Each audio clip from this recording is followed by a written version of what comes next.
Okay, so when I was a teenager, right, I was very jealous of girls.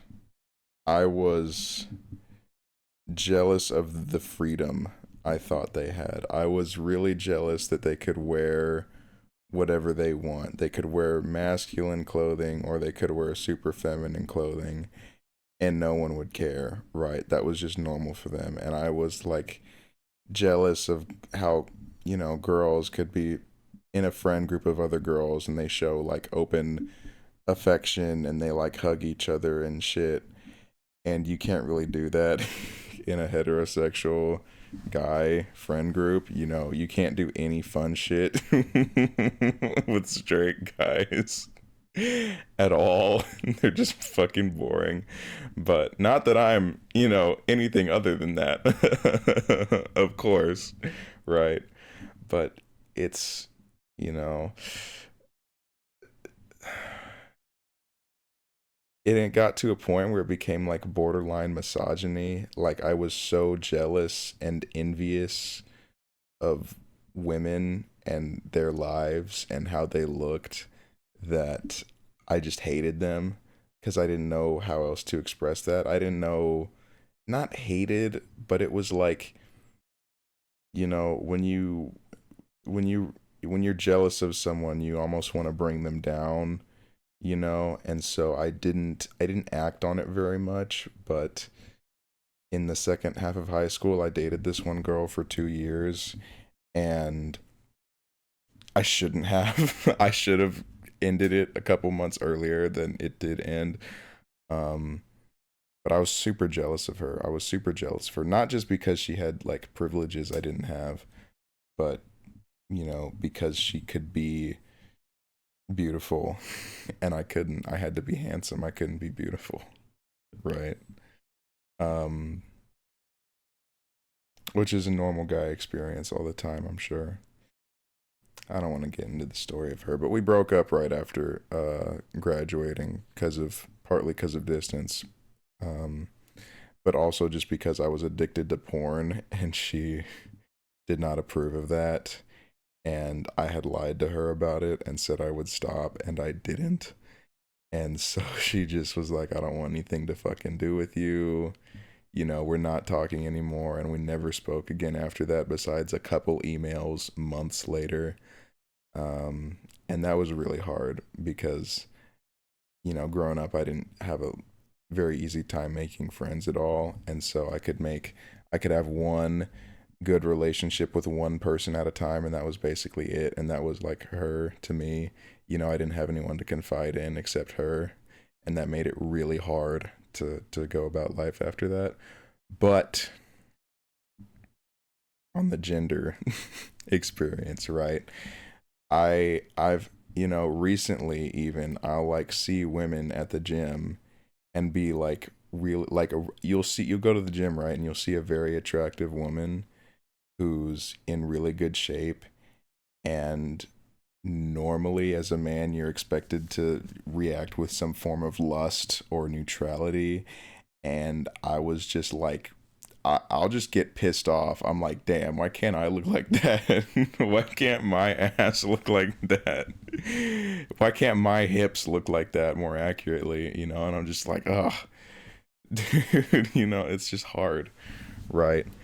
And I guess to explain where this came from, I don't know if you even can explain where these things come from. It's hard to rationalize, but when I was 14, right? Or when I was even going through puberty, I can remember being in middle school, and when my voice dropped, I got treated way differently. I had a thing where I could like switch on a dime between whether I had like prepubescent squeaker voice or if I turned it to being way deeper out of nowhere. And my default for how I was comfortable speaking was the, little kid squeaker voice.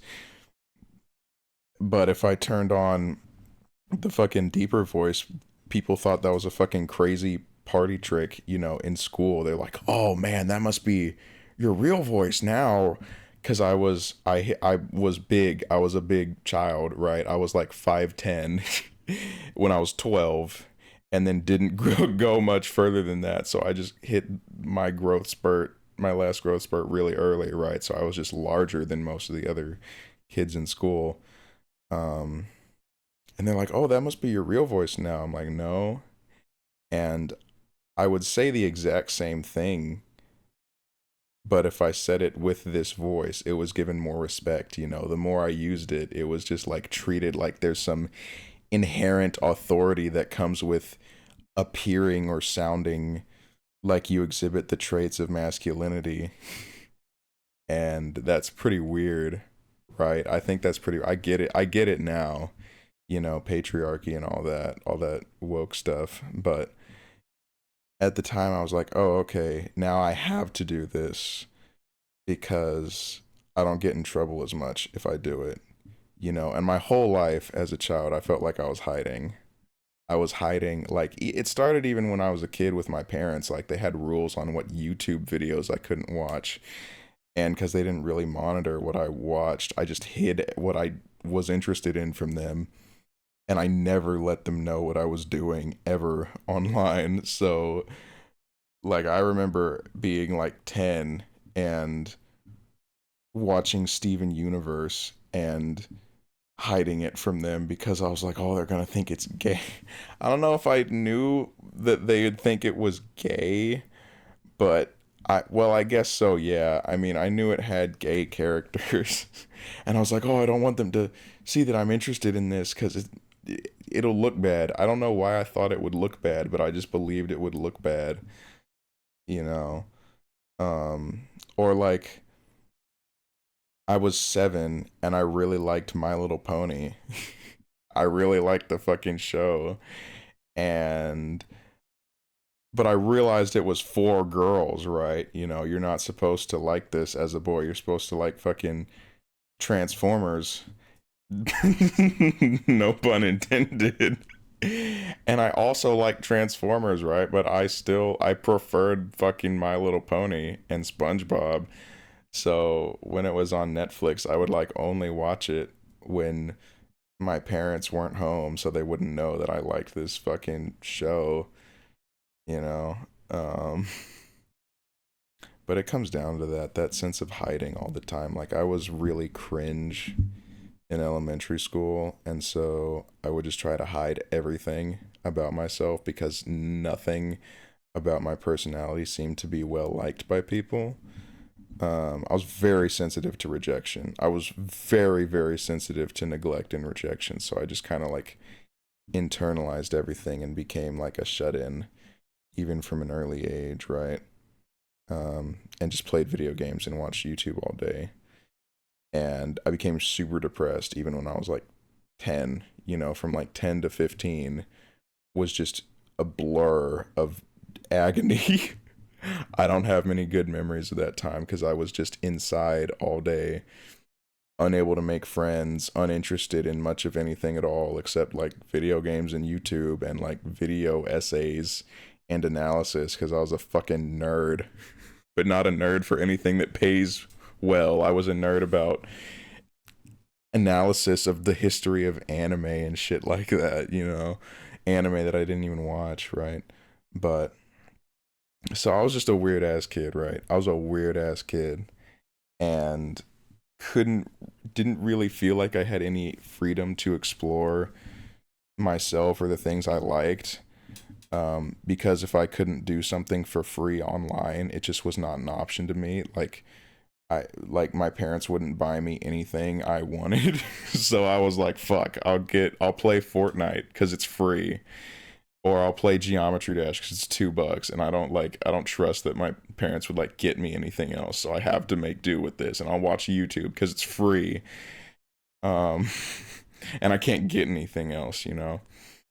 Um, anyway, back to the performance of masculinity to survive. Like I can remember being 14 and being assaulted physically, right, by a close family member. I won't go into any other further details for privacy. But it was a very traumatic experience, and I didn't want that to ever happen to me again. I never wanted to feel that vulnerable ever again. As is a pretty standard response to trauma, right? But I wanted to be tough. I wanted to learn how to fight so that that couldn't happen to me again. And so I got really into the gym, and I got really into like jujitsu slowly, because I did not do any sports as a child except like track and field in middle school. But I was not good at that, and I was not talented athletically. But I felt so threatened just by walking outside that I felt this need to learn how to fight, right? And I got really into like David Goggins, and I read his book Can't Hurt Me in like immediately. Like I bought it, and I read it as fast as possible because the title of it, Can't Hurt Me, the promise of that book from reading it is you hope that if you fulfill all these goals and you accomplish all these things and you become tough enough, that you'll outwork your trauma, right? Because David Goggins, of course, was very, very thoroughly or heavily abused, I should say, and is still in a lot of pain, I think, in his current life. Not that I can make assumptions, right? I don't know, man. He's in his 50s, dude. I'm not gonna pretend to diagnose a guy who's accomplished astronomically more than maybe I ever will, right? But I wanted to become hyper masculine so that I could be accepted, and because I thought, I things would eventually get better if I could fit the mold well enough, right? That I would become a Chad. I wouldn't be this loser with weird interests, and I could eventually become this Chad who's handsome and, has good friendships and good relationships with women and things like that. And I worked really, really hard for that in high school, and I worked out a lot, and I got really good grades and did all the things that, makes your family proud, right? Um, but I never stopped feeling like a weirdo. I never stopped feeling like deep down I was a weirdo. Like there was this one time at work recently. Granted, this was years after this things I'm talking about now, where I met this guy on the first day I was talking to him, and he said some offhand joke about autism, and I was like, I'm like super duper on the spectrum, bro. And he was like, what, really? I thought you were just a Chad, because I have, I'm a large person, right? And I have decent muscularity, and I guess my face looks a bit above average, but it at the core of my being, I still feel like a fucking dork all the time. I could never, fake my way into being interested in like cars or other blue collar things, or like working on machines or anything like that. I've always been into writing and psychology and art and things that make people want to tell you to get a real job. So I was just like this outcast forever, or I felt like one. Even when I wasn't technically, I always felt like I didn't fit in. People would compliment me, and it felt like they weren't complimenting the real me. They were complimenting the version of me that I had performed to be accepted. And where femininity comes into all this is that I I have a friend, right, who I'm very, very close with, and they're trans, and I felt like I could be myself around them, right, and express myself in ways I couldn't before. Because whenever I, like, let's say when I dated girls, for example, I was terrified of being too affectionate, because naturally, in right? That was just me. I just wanted to be very, very affectionate, but I didn't want to be like smothering, and I didn't want to be them to think I'm gay because I like doing things that are too cute. I'm supposed to be this like tough guy on the outside who's like super strong and jacked and fucking wrestles people. I can't be cutesy. That's just not normal, right? So I was terrified of acting that way, and it made me miserable because I fucking wanted to act that way, dude. You know. Um, but then I, obviously started talking to this old friend of mine for a while, and I like finally felt like I could be myself around them because or just say the things I wanted to say or talk about the things I wanted to talk about because I've actually had very complex ideas about gender that I couldn't really entertain for a long time because I didn't think that was an option. Um, Stuff about like the jealousy of women and wanting to have the type of freedom they have or be able to express myself and present myself in the similar ways that they do. Um, and it's not like an agonizing thing, but I hear trans women talk about their experiences, and I'm like, that's literally me. That's literally me. Like the feeling out of place, the dissociation from reality. Because I haven't talked about like depression yet, but I had a lot of issues with depression growing up, and that's a whole nother story. But I thought that was just the consequence of being raised very poorly. But it was also just like, I could not conceive of a life that I wanted to live. It wasn't that I necessarily wanted to stop living, but I could not conceive of a life that would give me happiness, and I gave up on that in right at the start of high school. I gave up on ever being happy, and I figured I could at least make other people a bit happier with the things I do if it's, out of reach for me, right? Yeah, I could never be who I wanted to be, but I could at least be something good for other people. Um, because I did always have this sense that I wanted to be like beautiful, I guess, not handsome in a traditional like hyper masculine sense, but I wanted to be like beautiful. But I was very embarrassed about that. And I did not want to talk to anybody about that because I'm from fucking Texas, bro. I'm from fucking South Texas, dude. Nobody fucking understands this shit from down here, bro. Like very very Christian background, very old school, very,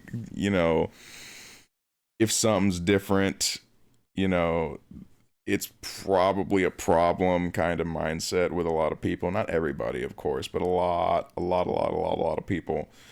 Um, so I was just kind of out of luck, right?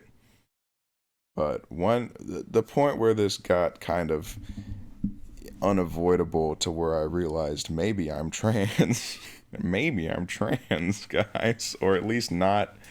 At least I don't want to be a traditional man for certain. Was I had this dream. I was at a friend's house because I just really didn't want to sleep at, with family, the family I live with right now. I was just at a friend's house, and it was really peaceful. It was a lot better than being there. I just felt complete dread being at that house, at my family's house, right? And even though my friend's house was a complete shithole, like there were fucking bugs trying to bite me the entire time I was trying to sleep, and his annoying ass dogs kept coming up to me, and he hates those dogs, so it's fine to say that. And I just couldn't sleep till like 1:30 in the morning. I was so anxious, and this even at this point I'd been having like chronic nausea and anxiety for months that I had no idea how to shake, right? And I actually years to some degree. I'd had extreme anxiety for years of just feeling completely unsafe in my own skin and uncomfortable in my own skin and like afraid of people all the time. Um, but I was at his house and I had this dream, and I don't remember anything that actually happened in the dream, but I know I was a woman. I was a woman in the dream. Not, no, I wasn't no, I was trans in the dream. I was a trans woman in the dream. I was not cis. But that's a very important thing to clarify. And it was amazing. Like, just by having that attribute, the dream was just amazing. Like, I felt amazing in it, right? And I woke up and it was I just woke up so peacefully. I didn't feel like this anxiety eating me alive. I just felt peaceful and like I was, excited and ready to like live life, which is not easy for me. So I was like, wow, that's really cool. And of course, I told my very close trans friend about that. And they're like, I don't even have, I haven't even had dreams about that. That's pretty weird. That's pretty interesting, bro. Have you considered questioning some stuff? And I was like, huh, I guess I haven't, you know? I guess I haven't considered these things. And then we talked about it some more. And I was like, oh, well, no, I really don't think I can ignore this now. You know what I mean? Um, and so April 8th of this year, 2026, I thought about it a lot more. And I'm like, you know what? Whatever I am, whatever I want to be is probably not a cis man right now.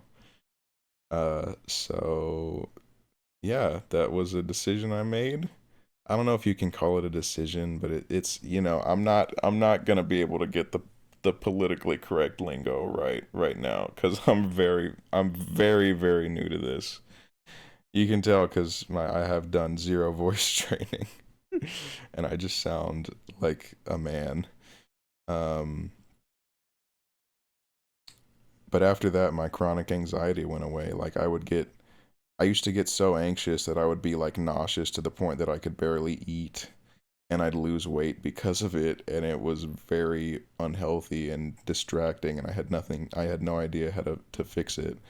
But then I, had this realization about myself, and I have not had that kind of anxiety since then at all. Like I would just feel like I was gonna throw up and die most mornings every day between the ages of like 14 to 19.